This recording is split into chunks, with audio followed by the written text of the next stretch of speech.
Amigos, bienvenidos a un video rápidamente explicativo de uno de los errores que cometí no hace mucho.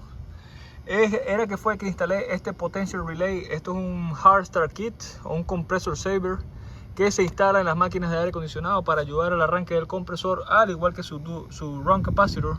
Entonces coloqué este Potential Relay de una manera inadecuada. Lo coloqué, digamos, de una posición horizontal y tiene que ir de esta manera horizontal. Al igual que el capacitor de arranque, tiene que ir con estas conexiones apuntando hacia arriba.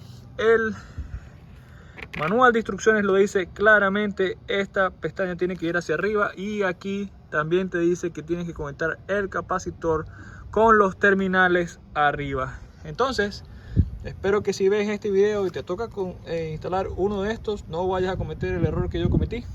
Saludos y nos vemos en un próximo video.